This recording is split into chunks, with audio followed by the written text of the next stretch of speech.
Amém. Glória a Deus. O Senhor está aqui nessa noite, queridos. Amém. Quem aqui jantou hoje? Amém? Quem está com fome? Ninguém, né? Imagino. Agora, quem tem fome e sede de justiça? Amém? É disso que nós vamos falar nessa noite. Vamos orar? Pai, em nome de Jesus, nós bendizemos o Teu santo nome, Pai, nessa noite. Te agradecemos, Senhor, porque sabemos que estamos aqui é pela Tua graça, Pai. Foi o Senhor que nos trouxe. Por isso, Senhor, fala conosco nessa noite.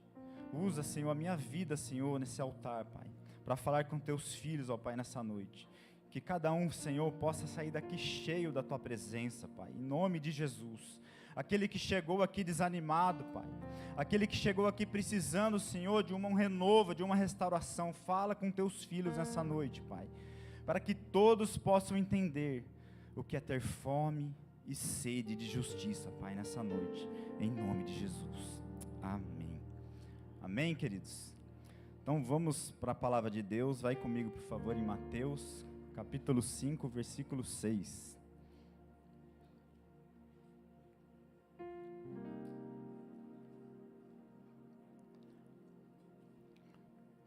Hoje nós estamos caminhando para o quarto dia da série sobre as bem-aventuranças.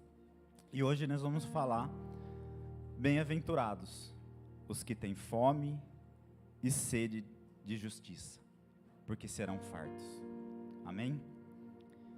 Então nós vivemos, queridos, em um mundo onde muitos têm fome, mas muitos têm fome de fama, de likes, muitos têm fome de influência, mas Jesus aqui, ele aponta para uma outra direção, uma outra fome, uma fome que o mundo não entende, mas que o céu honra, irmãos, a fome e a sede de justiça.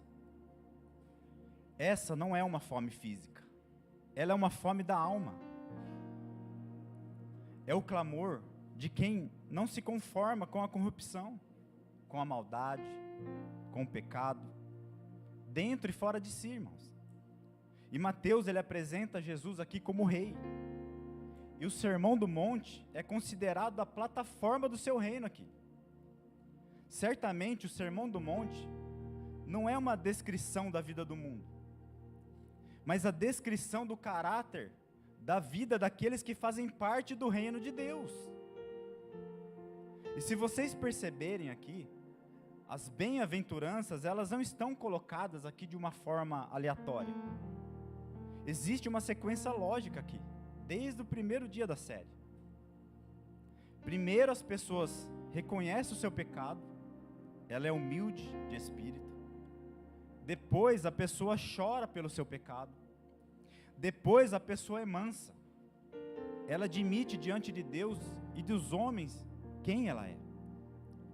E só essa pessoa, então, é capaz de ter fome e sede de justiça. Se perceberem até aqui, é basicamente aquilo que o homem é diante de Deus. A partir dessa bem-aventurança, a relação agora alarga-se. A relação se estende agora para a relação do homem com o próprio homem. Então, nessa noite, eu gostaria de tratar sobre essa bem-aventurança. Bem-aventurados os que têm fome e sede de justiça, porque serão fartos. Amém? Então, primeira pergunta que nós devemos levar em consideração nessa noite é: que tipo de alimento é este, de que devemos ter apetite? Vejam que Jesus está falando de duas coisas aqui, básicas aqui, mas também vitais e essenciais para a nossa vida: comida e bebida, fome e sede. Nada é mais urgente, irmãos, nada é mais básico, nada é mais importante, nada é mais vital do que pão e água. Obviamente, Jesus não está falando aqui de fome de pão e sede de água. Ele está falando de fome e sede de justiça. Fome espiritual deve ser, portanto, a característica básica do povo de Deus, a ambição suprema do povo de Deus. Não é uma ambição material, mas espiritual. Amém? E se você é um cristão, certamente você há de buscar em primeiro lugar o reino de Deus e a sua justiça. Mateus 6,33.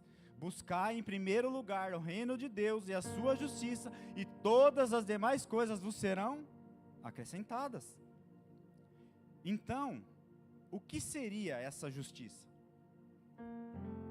Jesus está falando aqui de dois tipos de justiça: a justiça imputada e a justiça implantada. John Stott, uma das maiores mentes que existiu da igreja evangélica, pois faleceu em 2011, ele disse que essa justiça, ela tem 3 aspectos. Ela é uma justiça legal, ela é uma justiça moral e ela é uma justiça social. A justiça legal trata-se da relação com Deus. A justiça moral trata-se do caráter, do meu e do seu caráter. E a justiça social trata-se da relação nossa com o próximo. De tal maneira que aqueles que buscam a justiça legal é aqueles que querem ser reconciliados com Deus e estarem debaixo da justiça de Cristo. Aqueles que buscam a justiça moral são aqueles que querem viver uma vida reta, digna, santa, piedosa, irrepreensível. Aqueles que buscam a justiça social é aqueles que buscam a libertação do homem de toda opressão, da integridade dos negócios, da honra no lar e nos relacionamentos da família, nós com a nossa casa. Então vamos entender melhor o que isso aqui significa. Primeiro, vamos pensar nessa justiça legal. A Bíblia diz que todos nós somos pecadores, e não há nenhum justo sequer. A Bíblia diz que todos pecaram e destituídos estão da glória de Deus. Todos se desviaram como ovelhas. A Bíblia diz que o salário do pecado é a morte.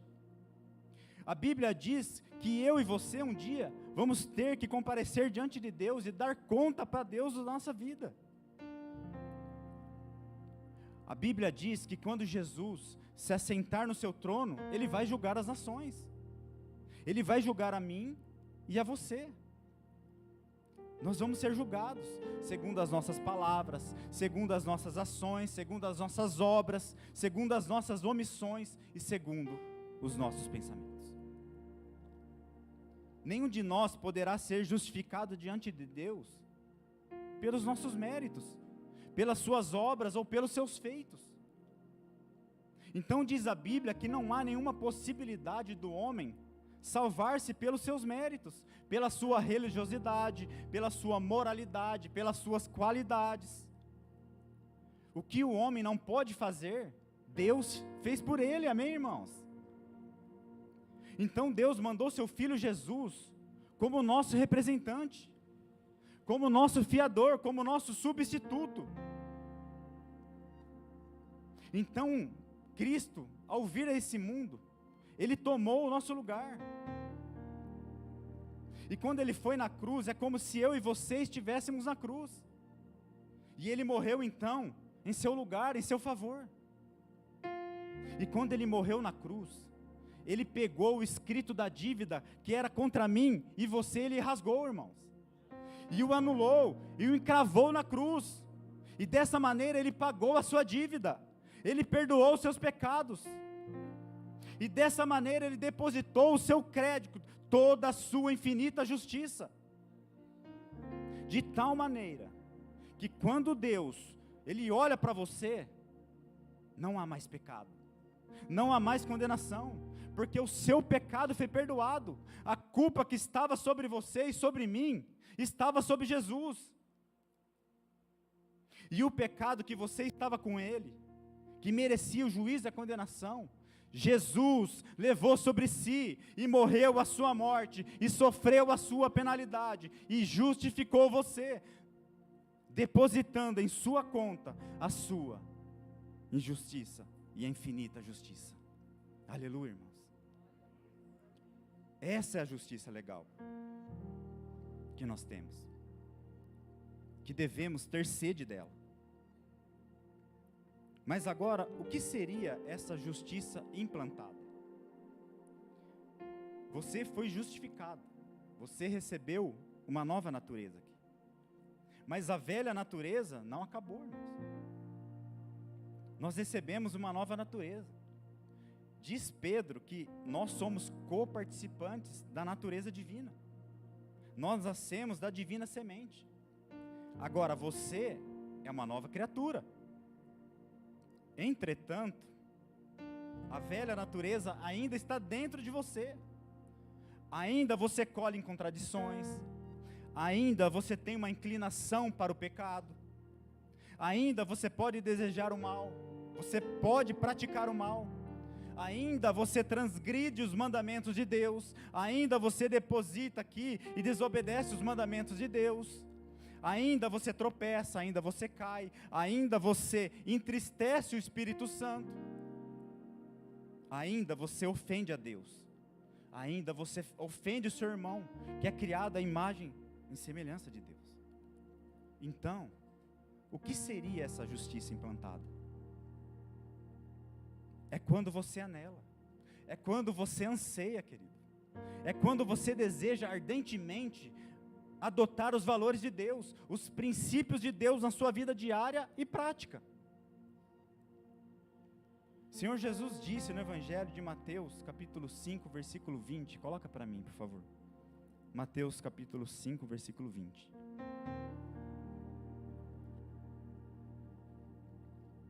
A palavra de Deus diz assim: porque vos digo que se a vossa justiça não exceder a dos escribas e fariseus, de modo nenhum entrarás, ou entrarei no reino dos céus.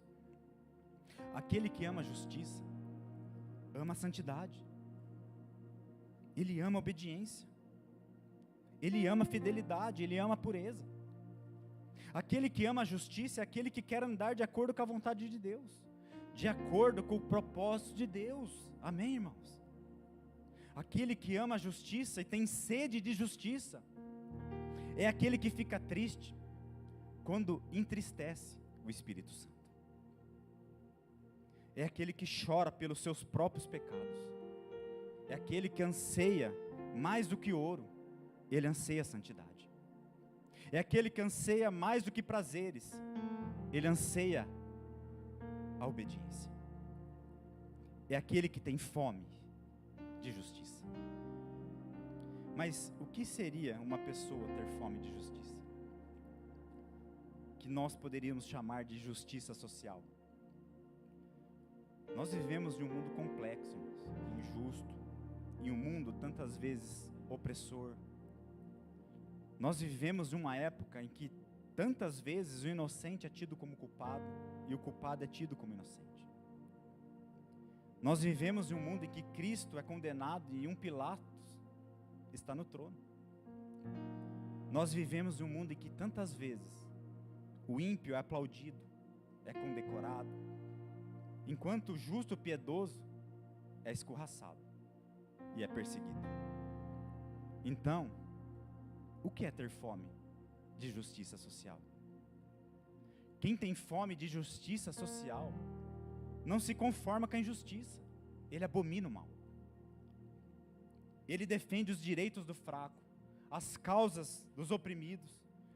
Ele luta por uma sociedade justa, irmãos, onde não haja fraude, onde não haja falso testemunho, onde não haja perjúrio, onde não haja roubo, onde não haja injustiça. Ele deseja que as leis sejam estabelecidas aqui. E a sua oração é essa: Senhor, venha o teu reino, seja feita a tua vontade, assim na terra como no céu. Meus irmãos, o cristianismo foi quem deu aqui à humanidade os grandes avanços sociais. Porque um cidadão do reino tem fome de justiça. Se vocês notarem, a defesa dos direitos das mulheres, a defesa dos direitos das crianças, é uma herança do cristianismo.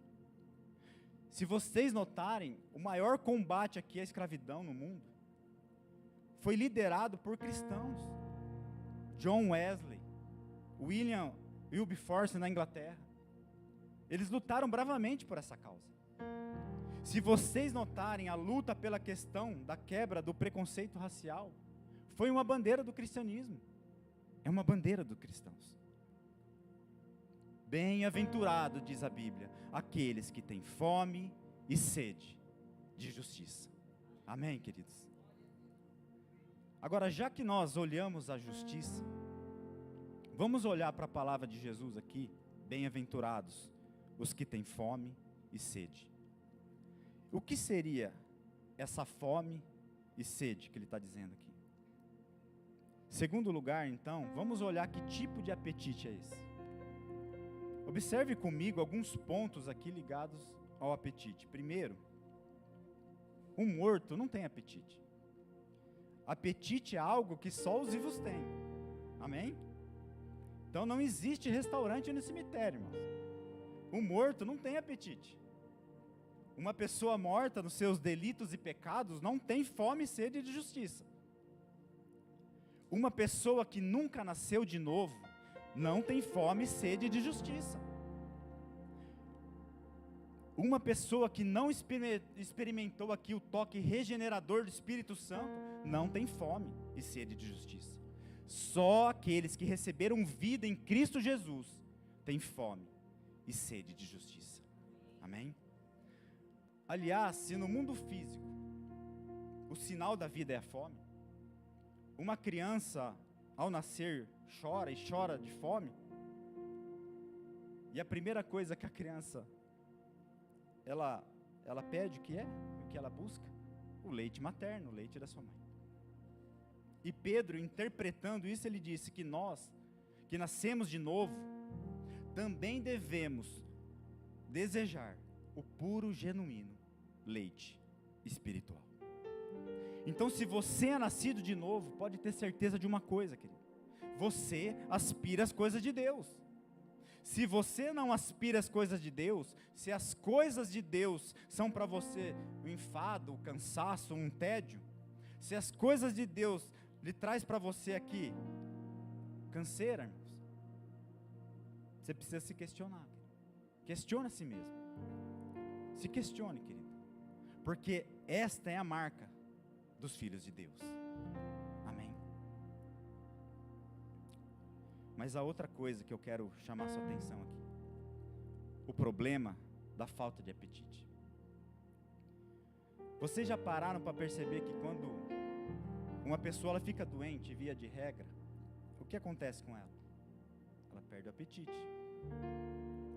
E as coisas saborosas, que tem muito sabor para elas olham para aquele alimento, aquele cheiro, dá náuseas para ela, provoca náuseas, ela está doente, irmão. E uma pessoa enferma, pode perceber isso, ela tem mais sono do que fome, ela tem mais sono do que apetite. E você pode notar, se uma pessoa é um cristão genuíno, é se as coisas de Deus lhe dá sono ou apetite.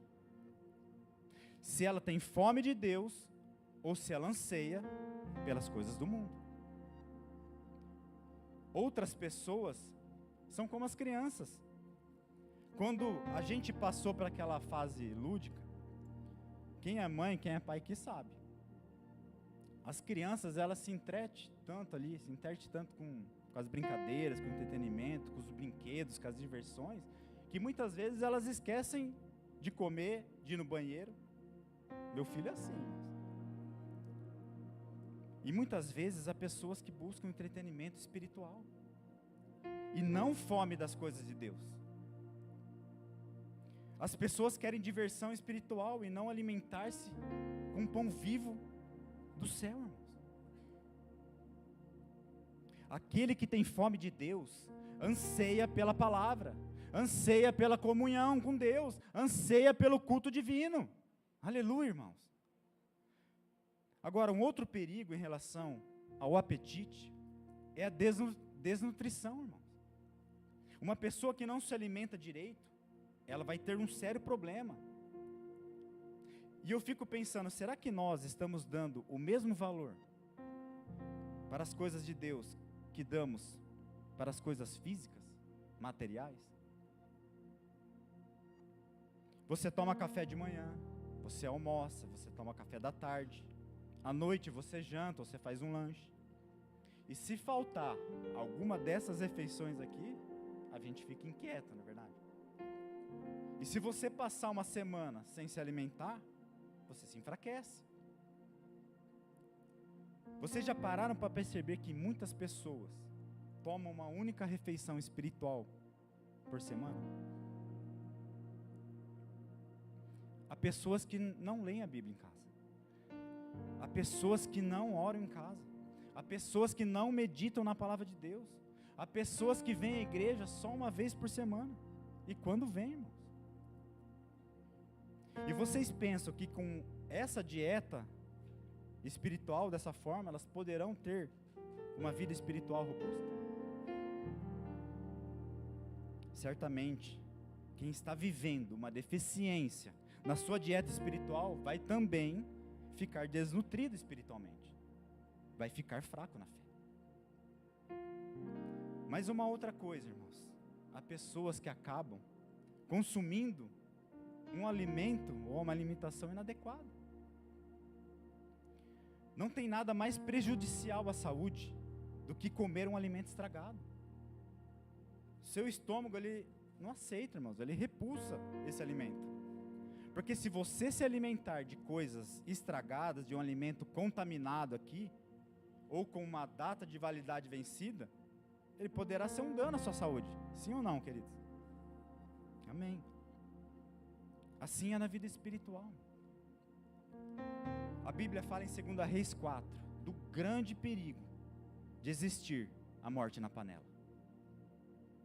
E não há mais nada danoso, irmãos, nocivo aqui, para o povo de Deus, do que se alimentar de qualquer coisa.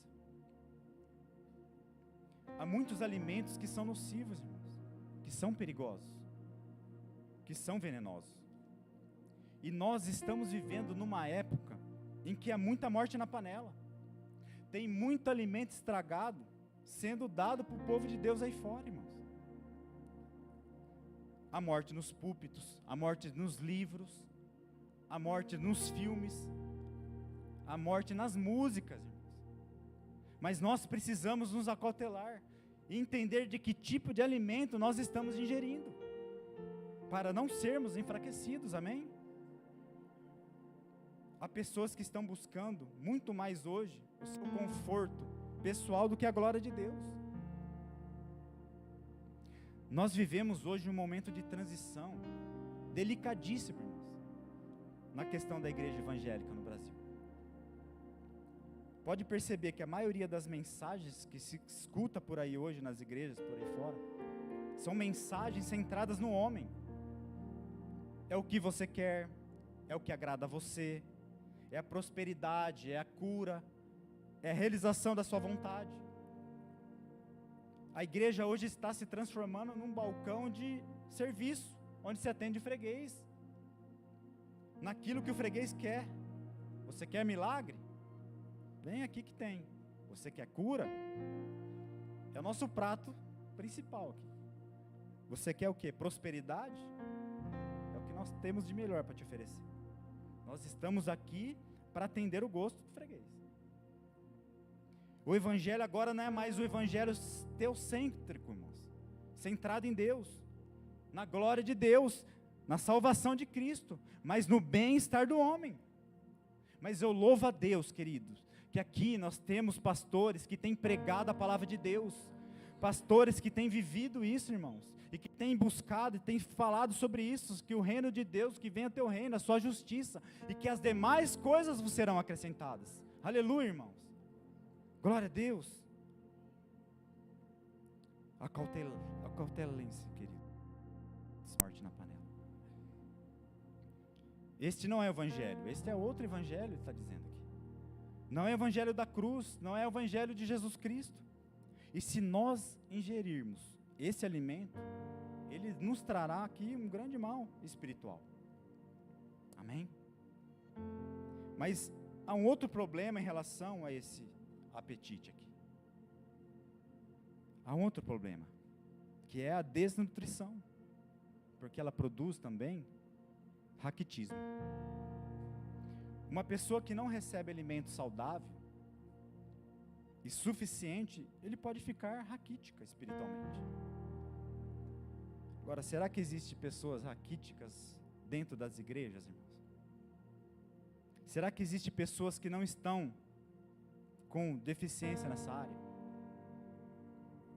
Nós vivemos numa época de contradição muito perigosa.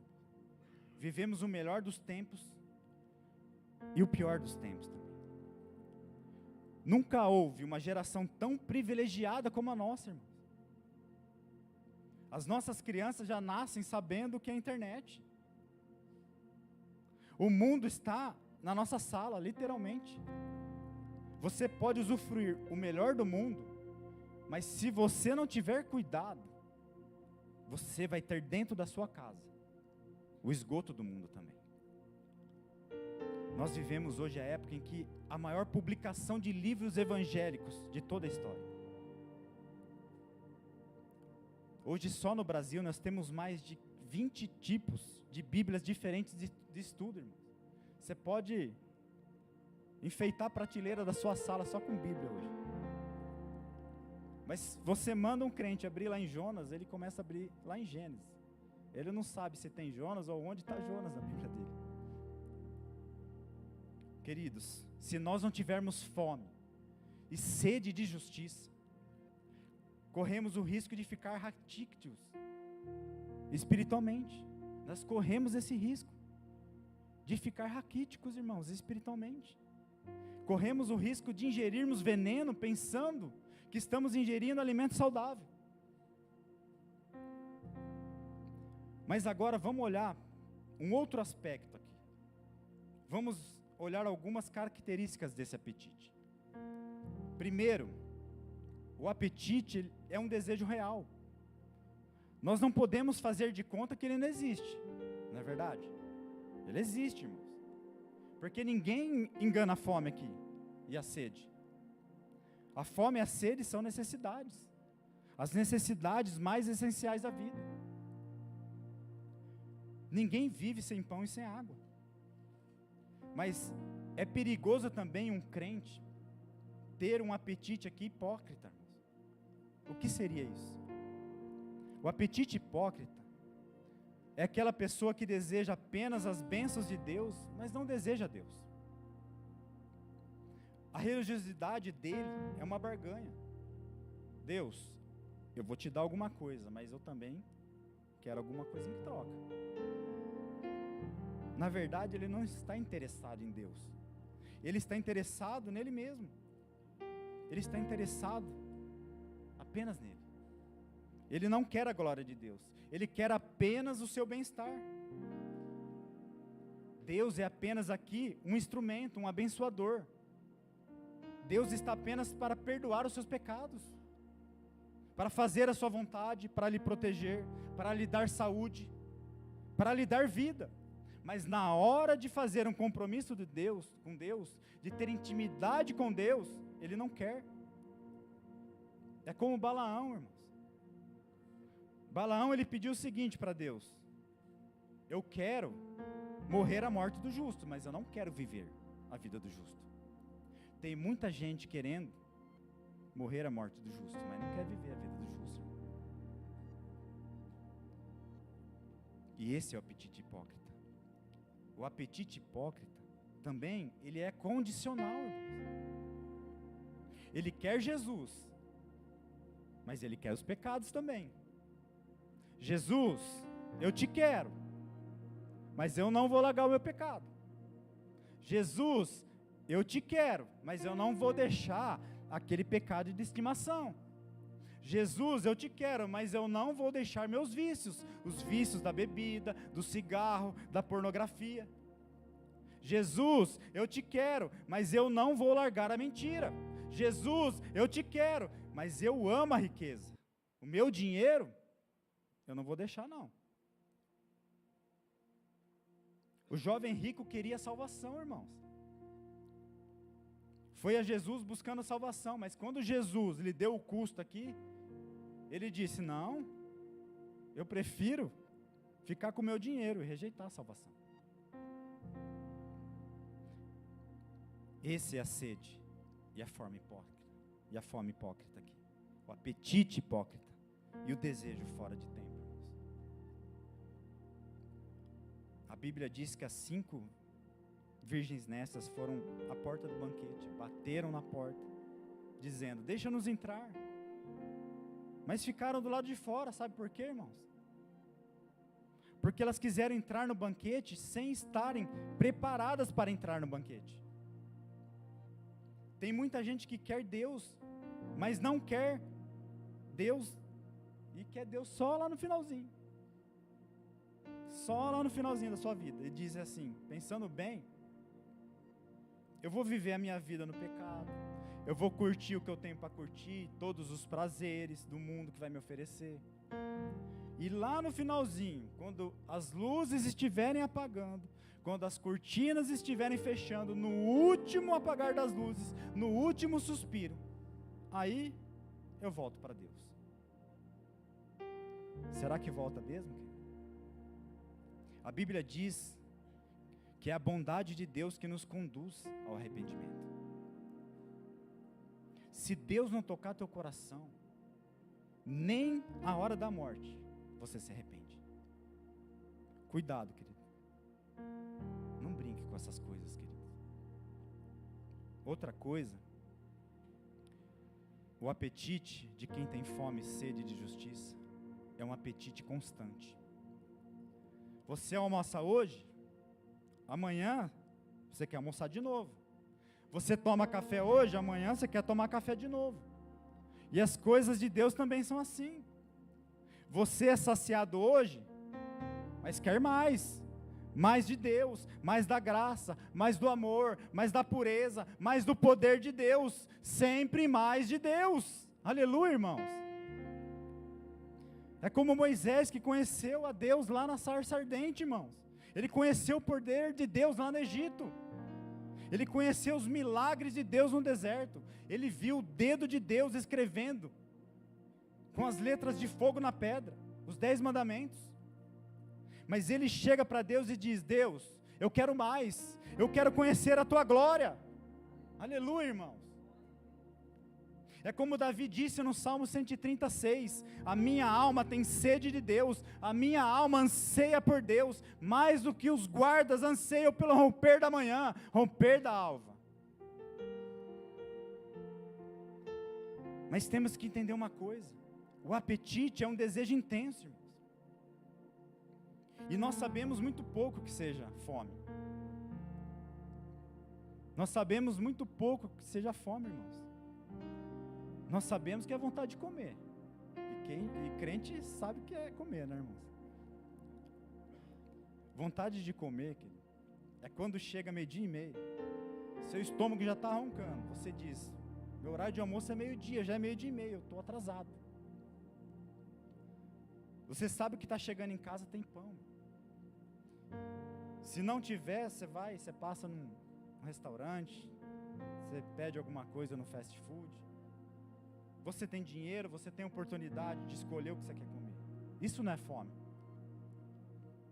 Talvez enquanto você não sentir desesperadamente fome de Deus, você não vai correr para Deus. Enquanto o filho pródigo tinha apenas apetite, ele se alimentou do quê? Comida de porcos. Mas quando ele estava morrendo de fome, ele disse o quê? Levantar-me-ei e irei ter com meu pai. Porque só o Pai pode suprir as necessidades da nossa alma. No momento que a nossa alma tiver tamanha pressa de Deus, tamanha fome de Deus, tamanha urgência de Deus, então nós correremos para o Senhor. E mais do que isso, irmãos, o apetite que Jesus está falando aqui é um apetite insubstituível. Quando uma pessoa está desesperadamente com fome, nada substitui. Não adianta você propor para ela entretenimento, irmãos. Não adianta você falar para ela, eu vou colocar aqui uma boa música, eu vou fazer uma mesa aqui com talheres de prata, com taças de cristais. Não adianta, irmãos. Nada vai satisfazer essa pessoa, a não ser pão. Ela está com fome, irmãos. Nada pode substituir Deus na nossa vida, querido. Nada, absolutamente nada, a não ser a presença de Deus. Aleluia, querido. E Salomão tentou substituir Deus. Ele buscou prazer na felicidade. E ele procurou na bebida alcoólica, encheu a cara. E ele disse, no fundo da garrafa, o que ele encontrou foi absolutamente vaidade. Ele procurou na riqueza e se tornou o homem mais rico. E não conseguiu encontrar felicidade no dinheiro. Ele procurou no sexo e teve 1000 mulheres. E não conseguiu encontrar prazer e contentamento e felicidade plena nisso também. Ele procurou no sucesso e foi um homem famosíssimo. E também não conseguiu, irmãos. Porque nada substitui Deus na vida dele. E eu termino, querido. O último ponto. Quais são as bênçãos que Jesus Cristo promete a quem tem fome e sede de justiça? Jesus promete vida. Serão fartos. Você quer ser feliz? Você quer ter uma vida plena? Então tenha fome e sede de justiça. Enquanto você não tiver fome e sede de justiça, sua vida vai ser vazia. Você pode ter tudo que o mundo vai lhe oferecer, mas sem Deus, você vai ter um coração vazio, querido. E a segunda coisa que Jesus disse, é que você vai ser muito feliz, bem-aventurado. A palavra Macarios no grego significa muito feliz, abençoado. Jesus Cristo disse para a mulher samaritana, aquele que beber da água que eu lhe der, nunca mais terá sede. Ou seja, você deseja ser satisfeito aqui? Jesus vai satisfazer você. Você deseja ter paz? Você vai ter paz. Paz abundante, paz profunda.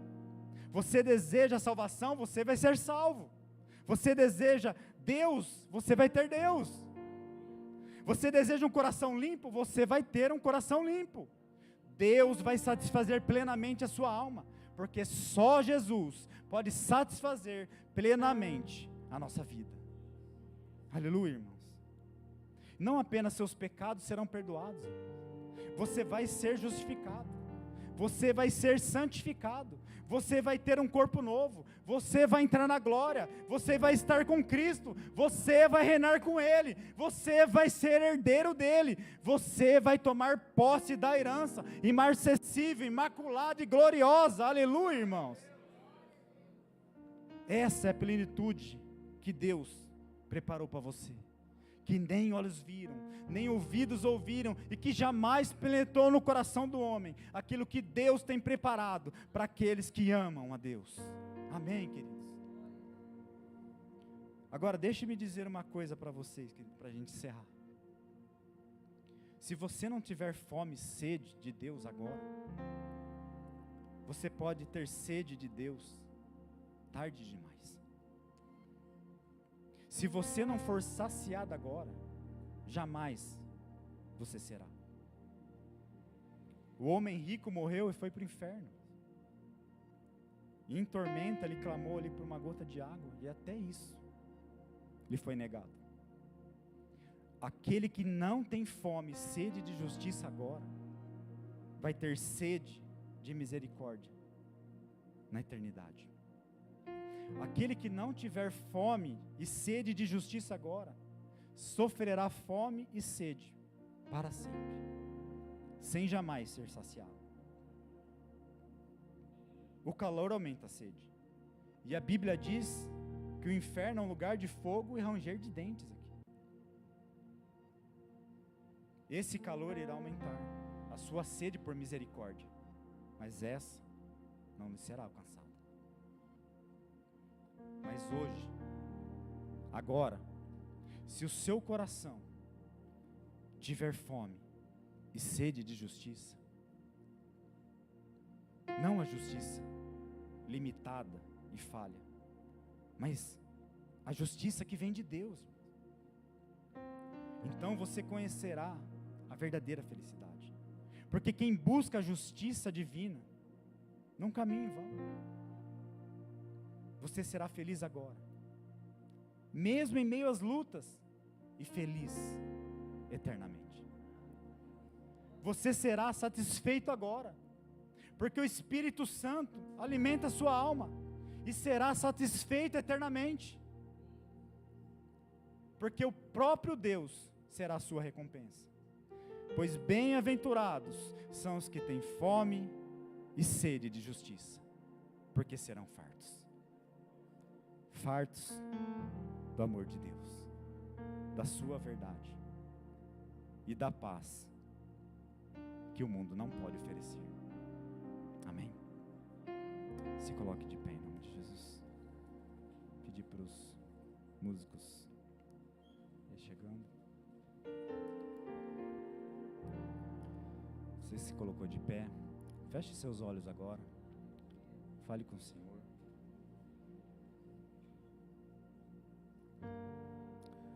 Fale com Deus agora.